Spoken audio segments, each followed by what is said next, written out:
예, 이번에 이제 우리 신하 박사님께 한번 여쭤보겠는데요. 그 덕업 스님은 있는 그대로 현장에 직면함을 이제 중도라고 했습니다. 그리고 그 중도로 실제 현장에서 상당한 성과를 이제 나름대로 얻어내고도 있습니다. 신 박사님은 책에서도 끊임없이 덕업 스님에게 중도 과잉이라고 이제 공박을 했는데, 덕업 스님의 중도론은 붓다, 중도로 살다에도 자세히 나와 있는데요. 과연 덕업 스님의 중도론이 뭐가 문제인지는 명확히 이제 지적하지 않으셨는데요. 덕업 스님의 중도론이 중건학자로 볼 때 무엇이 문제입니까? 일단은 과감하게 지적질 해주세요.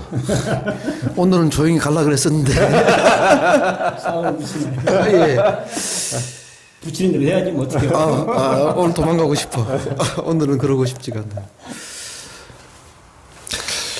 스님이 말씀하신 것 중에 합리적인 의심의 합리적인 답, 그것이 중도라면은 더 할 나위가 없어요. 근데 말씀하시다 보면 당신의 뜻을 강조하기 위해서 기승전 중도, 기승전 중도, 기승전 중도가 실상자 대중들은 중도 얘기만 나오면 고개를 돌립니다. 또 같은 말씀, 또 같은 말씀, 안 돌리는데? 또 같은 말씀 하시는구나라고 해서, 그건 뭔 얘기냐면 중도가 스님의 뜻과 달리 마치 무언가 실체가 있는 것처럼 그렇게 하나의 고정된 것이 돼버려요. 구체적인 상황에 대한 구체적인 답을 주기 위한 중도, 이 이상의 끝이 나갔다 보고 중도 하면 그게 과잉인 거예요. 제가 오면서 그 생각을 해봤어요. 진리는 보편적이고 진리는 구체적이다. 둘은 상충되는 것인가? 상충 안 되거든요. 근데 하나를 계속 강조하다 보면 구체적인 것을 놓치게 돼요. 그것이 스님께서 중도를 강조할 적에 생기는 중도의 과잉입니다. 과잉. 하여튼 하여튼 모르겠어요. 하여튼 뭐 그런 것도 같고 안 그런 것도 같고. 하여튼 내가 좀 보탤까요? 기왕에 나왔으니까. 현장이라고 하는 것은 절대 고정될 수가 없는 거잖아요. 그러니까 뭐 실상을 제대로 드러내자고 하는 게 불교 기본이거든요. 실상을. 근데 실상이라고 하는 건 늘 현장인 거예요.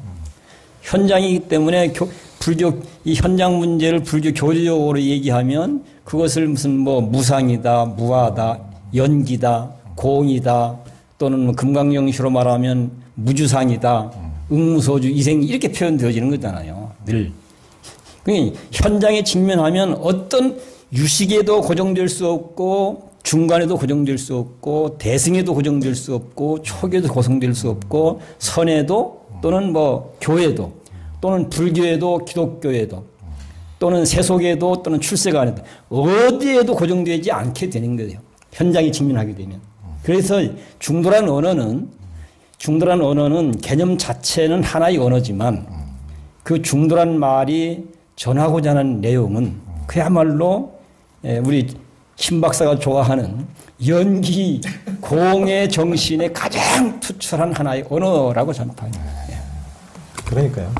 그러니까 우리가 뭐 양변에 빠지지 말라, 한쪽으로 빠지지 말라 그러면 막 아파가지고 죽겠다고 그러는데, 너무 아파서 막 어디 뼈가 부러져가지고 아픈 사람에게 그 부처님의 중도론을 보면은 너무 한쪽으로 그걸 막 억지로 막 이 악달고 이기려고도 하지 말고 너무 다른 쪽으로 극단으로 가지 마라 이겠지만은 저는 거기다가 몰핀을 놔주는 것도 중도라고 봐요. 일단 사탕을 주고 초콜릿을 주는 것도 중도고 하여튼 그러면서 일단 구제해야지 구제하면서 하는 것이지. 그것은 응병여약. 그렇죠. 그건 응병여약으로 표현됩니다. 네, 응병여약하면서 하여튼. 이제 우리 신 박사님은 이제 덕업 스님이 시종일관 중도에 대해서는 얘기할 뿐 대승불교에서 가장 많이 언급하는 공에 대해서는 언급하지 않는다고 했는데 이제 달라이라마 존자님도 시종일관 공성과 자비에 대해서만 너무 반복해서 덕업 스님이 중도 말씀하시는 것 못지않게 이제 공성과 자비만 주로 말씀하시는데 그런 측면에서 보면은 그 화엄학을 하는 분은 이제 화엄경으로 또 선사는 선어록으로 즉 자신의 중심적인 사상을 축으로 해서 불교를 설명하는 것은 이제 어쩔 수 없는 현실이라고 보여지는데요. 중간이 일체를 파사하는 것이라면 달라이라마 존자님의 공성에 대해서도 논파를 하시겠습니까? 이제 도스님하고 싸움 붙이더니만 이제 달라이라마 존자님하고 싸움을 붙이시는 거예요. 달라이라마 존자님은 너무 존경하시더라고요. 그래서 내가 지금 일부러 지금 존자님의 정확한 워딩은 공성의 지혜를 길러라. 자애와 연민, 러빙 카인드에서 컴패션을 실천하고 살아라. 딱 이 두 가지예요. 그 얘기도 그대로 통용이 돼요. 만약에 우리 조 기자님처럼 공성의 지혜라는 게 실체가 있는 것처럼 여기는 건 존자님의 가르침하고는 다른 거예요. 스님이 말씀하신 게 공성의 지혜예요. 언젠가 공성의 지혜 또한 그저 달 가리키는 손가락, 아픈 몸에 듣는 약, 이 단계까지 이야기할 수 있기를 바라지만 아직도 판이 너무 적고 사람들에 대해서 너무 적은 사람들이 공성에 대한 지혜의 필요성마저 못 느껴요. 어린애가 생겨야 유모차를 살지 어떤 유모차 색깔을 결정할지 할 건데 아직 애도 생기지 않았는데 제가 그거 논파할 준비를 해야겠습니까?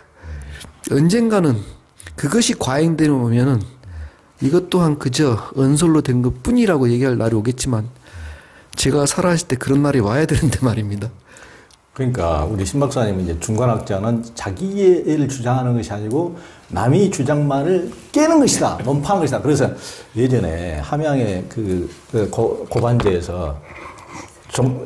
고반제에서 우리 종림 스님이 이 비겁한 새끼 우리 신 박사님한테 그래서 저는 부처님 가운데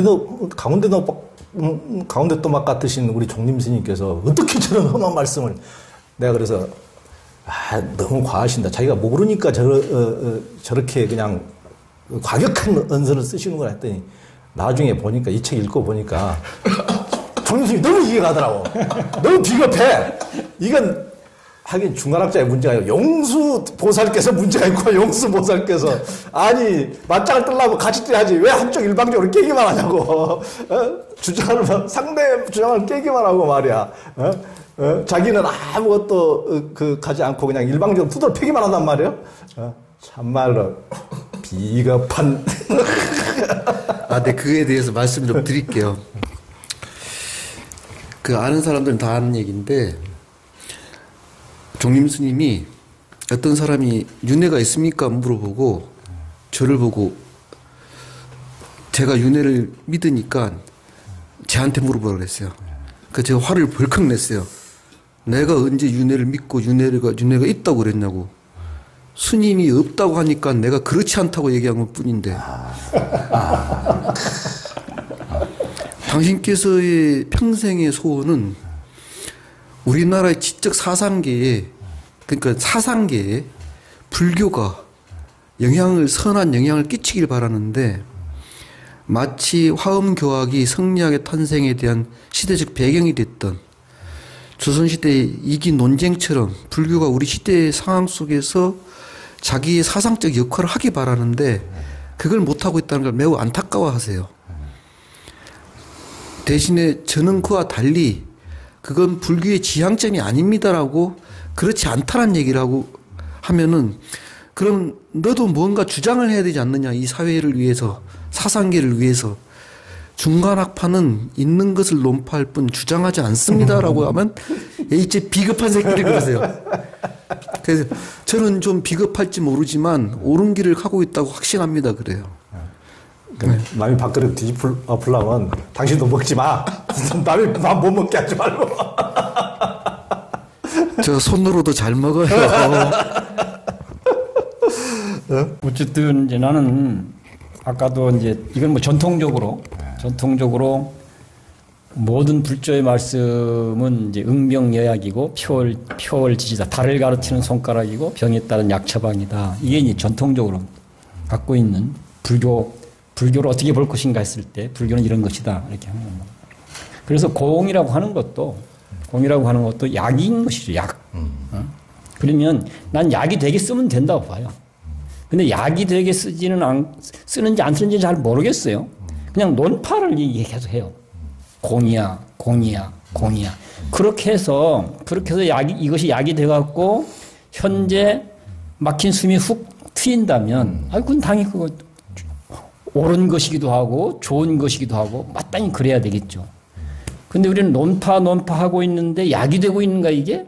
이 부분에서는 나는 사실은 동의가 잘 안 되기도 하고 의심이 너무 많은 거예요. 예.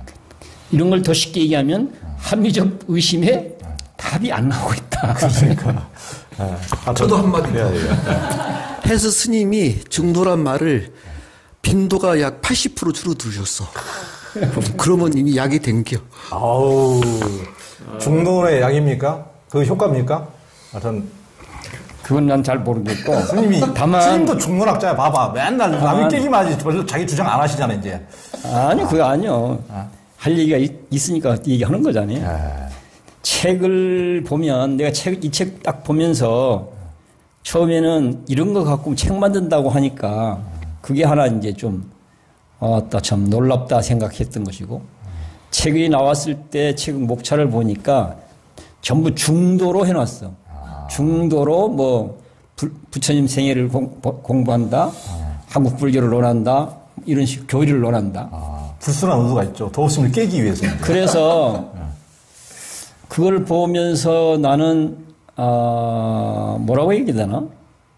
과잉하고 나한테 욱박질렀던 사람이 정작 책 편집은 이렇게 해놔서 뭐 겉으로 나타나는 모습이 그러거나 말거나 그래도 참 관점을 정확하게 잘 갖고 갔구나. 거기에 대해서 나도 사실 깜짝 놀랐어요. 그 의도는 잘 모르겠고. 불순한 의도죠. 하여튼 불교의 핵심인 영기와 중도, 이제 사성제, 팔정도, 공, 이제 이를 두고 두 분이 상당히 이견을 보이고 다양한 각도에서 이제 논쟁을 스님 제 생각은 다릅니다. 이 책에서 이제 펼치셨는데 붓다의 깨달음과 불교가 무엇인가를 말해줄 수 있는 이것들의 이제 의미와 관련성을 설명해 주시면 좋겠습니다. 이건 이제 불교 전체를 이야기하는 것일 수도 있는데 이 책에서 서로 논쟁한 것을 중심으로 한번 얘기해 주세요. 좀 한 번씩. 저는 기본 출발점은 부처님 제자신 연기법 같아요. 그러니까 뭐 요즘도 똑같은 논이에요. 절대자 신이 있다. 창조주가 있다. 그리고 우리 순수한 영혼, 자아, 에고가 있다. 라는 게 우리 출발점인 경우가 있고 부처님은 그렇지 않다라고 말씀하신 것이 출발점이에요. 조건적이다. 상호 연관되어져 있다. 이어져 있다. 이 출발 지점에서 불교는 교리를 발달시켰고 지금까지 이어져 왔는데 가끔 그 생각을 해봐요. 과연 그게 옳은 것인가라는 생각을 해봐요. 사람들은 믿음을 통해서 자기의 편함을 찾는 경우가 많아요. 그 원시 종교 자체가 초월적인 것에 대해서 자기 상상력을 통해서 행복했던 혹은 좀 덜 두려워했던 게 우리 인류의 역사이니까. 근데 부처님께서는 이 점은 잔인하세요. 내 눈으로 직접 보고 확인하고 따져보라고 얘기를 하셨잖아요. 그래서 불교는 세계 종교는 다 좋은 말 많이 해요. 사랑, 자비, 형제, 우리 도덕교과서 같은 얘기들 다 하죠. 근데 불교는 거기다 플러스 알파 하나를 딱 얹어놔요. 네 스스로 옳고 그른지 따져보아라는 얘기를 올려놓거든요. 그래서 좀 어려울 대목은 따져보는 게 어떤 방향으로 또 따져봐야 될 거 아니에요. 우리가 요즘 좋아하는 과학의 시대에 맞게 과학은 증명으로 딱 끝나요. 세계를 나와 세계를 해석하고자 하는 철학도 목적이 명확하고. 근데 불교는 자기 괴로움을 해결하기 위해서 존재하는 거잖아요. 그러니까 출발 첫 단추가 다르다는 거죠. 내 괴로움하고 다른 분들 괴로움이 어찌 정도가 같고 다르겠어요. 제 괴로움도 항상 바뀌는데 오늘 이게 괴로웠다가 다음날 다른 게 괴로울 수 있는데 그래서 이게 어렵기 때문에 불교 교리도 그냥 다양한 형태로 여러 가지 해석들을 이어져 왔다고 생각해요.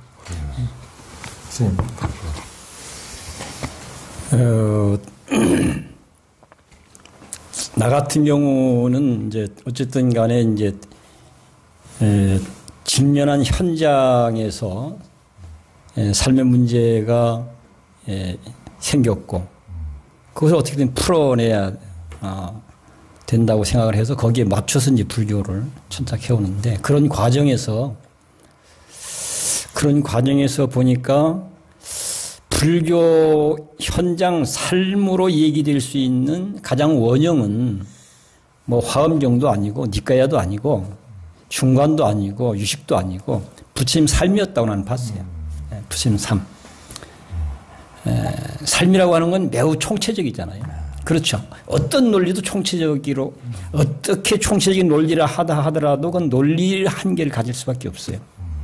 그런데 현장 삶이라고 하는 거는 어떻게 보면 모든 것들이 그 속에 다 연결되어 있고 압축되어 있는 거잖아요. 그래서 부처님 삶이 불교의 원형이다라고 했고 나는 거기서 일단 답을 찾아볼 필요가 있겠다. 그렇게 이제 천착을 해왔고 그런 과정에서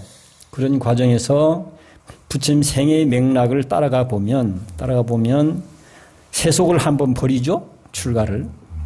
그리고는 당시 주류 진리 세계라고 할까요? 종교의 세계, 출세관이라고 하는.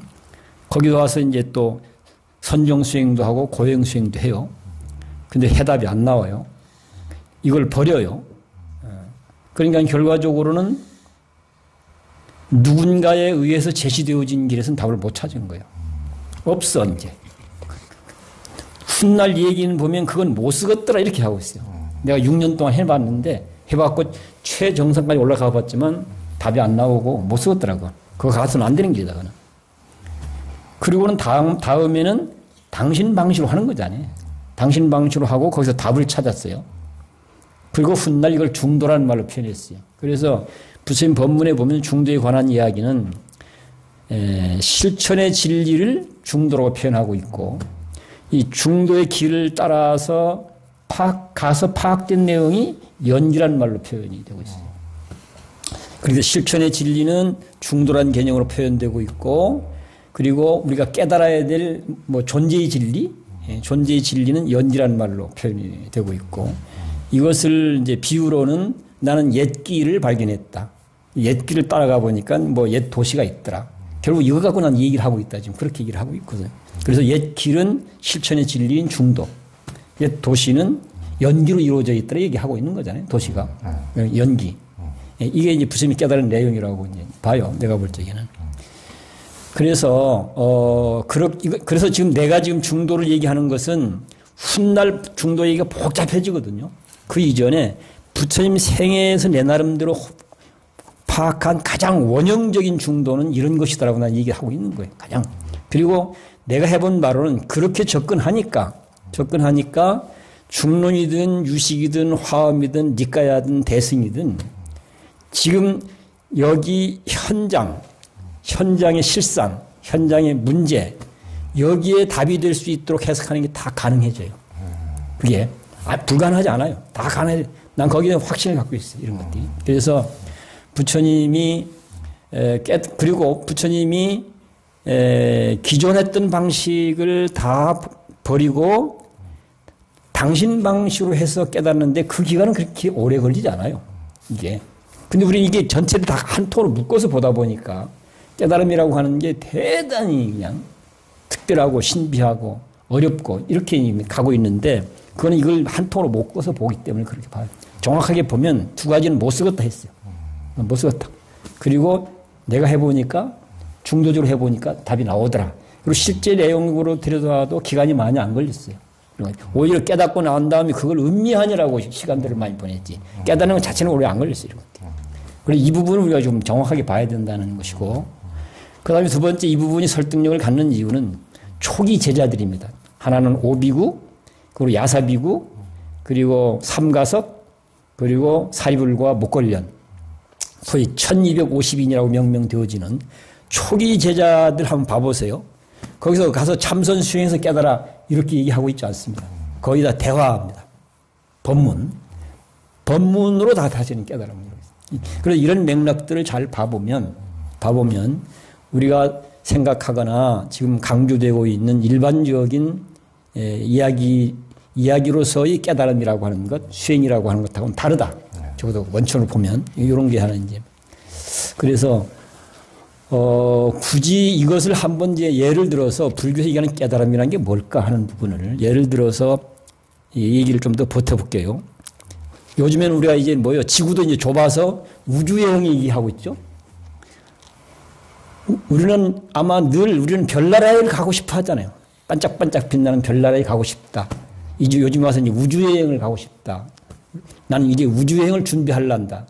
뭐 연구만 하는 게 아니라 구체적으로 이제 뭐 우주여행을 할 수 있는 뭔가 이게 이제 돈이 많이 들어가니까 그러기 위해서는 돈을 많이 벌어야 되는 이런 상황인 거잖아요. 그래서 사람들은 별나라에 가고 싶어 하고 우주여행을 하고 싶어 합니다. 그러니까 누군가는 그걸 하기 위해서 죽으라고 할 듯 안 할 듯 다 하면서 돈을 준비하는 경우가 있는 것이고 누구는 보니까 해도 보니까 나는 도대체 돈이 안 벌려서 결국은 나는 도저히 안 되는 것 같다고 뭐 스스로 절망하고 통탄하는 경우도 이런 거잖아요. 이게 돈 벌기 위해서 할 듯 안 할 듯 다 해야 되니까 그것도 고통과 불행일 수밖에 없는 것이고 그렇게라도 하고 싶은데 해도 안 돼서 절망하고 통탄해야 되니까 그것도 고통과 불행인 거잖아요. 그런데 한번 중도 사실로서 이 부분을 한번 봐봅시다. 사실로에서 이 부분을 봐보면 우리는 이미 우리가 모르고 있을 뿐이지 이미 지구라고 하는 별나라에 살고 있습니다. 지구라는 별나라에. 그렇죠? 그리고 우리는 이미 지구라는 별나라를 타고 우주 여행을 하고 있습니다. 그런데 새삼스럽게 별나라에 가야 될 이유가 뭐 있는가? 새삼스럽게 우주 여행을 다시 해야 될 이유가 뭐 있는가? 누구는 하기 위해서 죽을똥살똥하느라고 고통스럽고 불행하고 누구는 그것마저도 안 되니까 고통스럽고 불행하고 이 부분을 이미 우리는 지구라는 별나라에 살고 있다는 사실을 사실대로 파악하고 알게 되면 또 이미 우리는 지구라는 별을 타고 우주여행을 하고 있다는 사실을 사실대로 알고 받아들이게 되면 별나라에 가겠다, 우주여행을 떠나겠다고 해서 난리법석을 치는 이런 일을 해야 될 이유가 없어요. 또 우주여행을 해야 되겠다고 난리법석을 해야 될 이유가 없어요. 그런 것들이. 그냥 그 자체로 우리는 그냥 편안하기도 하고 마음껏 누릴 수 있는 거죠. 아름다운 지구별의 아름다움. 또 무한한 광활한 우주를 지구별을 타고 마음껏 여행하고 있다는 사실.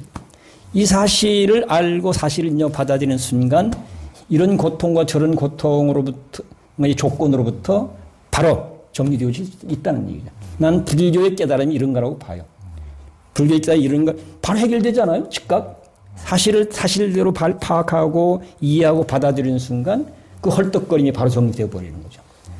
불교는 부처님의 깨달음이 이런 거라고 보고 있기 때문에 그것을 가능하게 하는 어떤 거 실천적 태도와 방식을 그것을 중도라고 표현했다 이렇게 보고 있는 거죠. 네. 네. 신상원 박사님에게 여쭙겠는데요. 이제 이 스님 제 생각은 다릅니다. 이 책에서 이제 중간에 김법영님이 김법영님이 누구세요? 중간 어디 학자예요? 아니요, 부산에 계신 외과 의사신데. 아, 외과 의사시네. 제가 인도에 있을 때 제 블로그를 보고 오셔가지고 제가 한국 들어왔다니까 찾아오셨어요.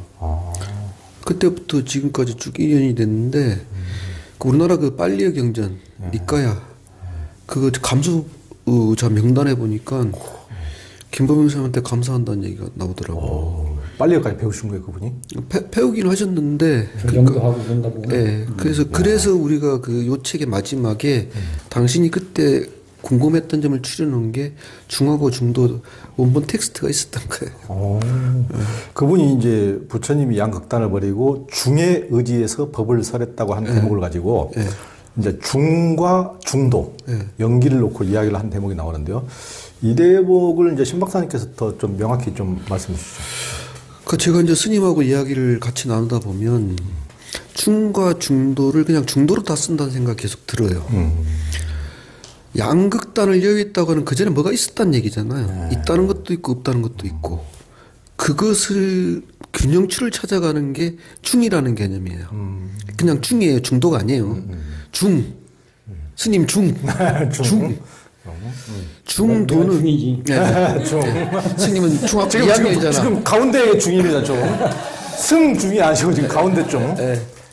중도는 팔정도의 다른 이름일 뿐. 자, 그러면은 근본은 연기의 사상이고 그것을 가지고 삶의 그릇됨을 교정해 가는 게 중. 어차피 뭐가 있다는 그 전제가 있으니까. 그러기 위해서의 그 실천 행, 그게 중도인데 중도의 팔정도 첫 번째가 정견이죠. 뭔지 똑바로 봐고 알아야지만 그걸 고치든지 말든지 할 거 아니에요. 그래서 중도행의 첫 번째는 정견이라고 하는 거예요. 이 정도면은 더 설명이 필요한가요? 아, 네. 하여튼 어려운 얘기니까 알았다.